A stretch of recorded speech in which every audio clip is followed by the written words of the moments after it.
nananatiling top concern ng mga Pilipino ang pag-control sa presyo ng mga bilihin.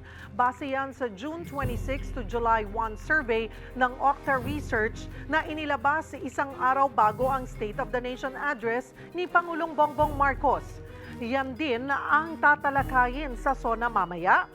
Mula sa Batasang Pambansa, live na magbabalita si Mobile Journal, Julie Baiza. Julie, handa na ba si PBBM para sa SONA? Cheryl, ready na ang Batasang Pambansa para sa ikatlong State of the Nation address ni Pangulong Bongbong Marcos.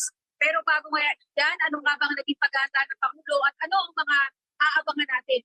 Itong weekend, SONA speech ang inasikaso ng Pangulo. Fine-tuning o kaunting pagsasaayos na lang daw ang ginawa ayon kay PBBM.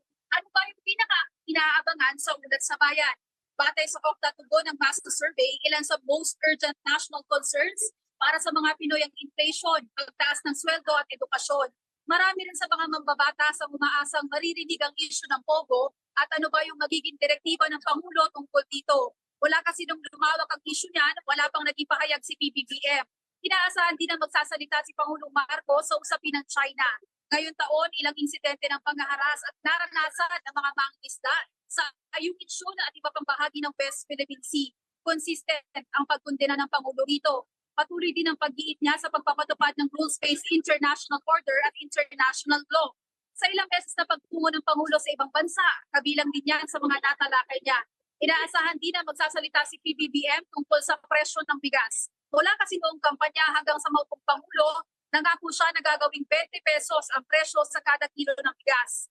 Kaya naman nagdaang SONA, paniguradong iulat ni PBBM sa bayan ang nagawa ng kanyang administrasyon.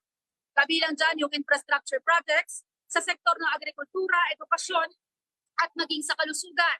Ilang buwan na rin na umiikot ang Pangulo sa mga malalayong lugar sa bansa para magbigay ng tulong sa mga magsasaka at mangingisdang apektado ng El Nino. Cheryl, ilan lang yan sa mga inaasahan natin na mababanggit ng Pangulo sa kanyang ikatlong State of the Nation address. Cheryl? Maraming salamat, Mobile Journal, Julie Baiza.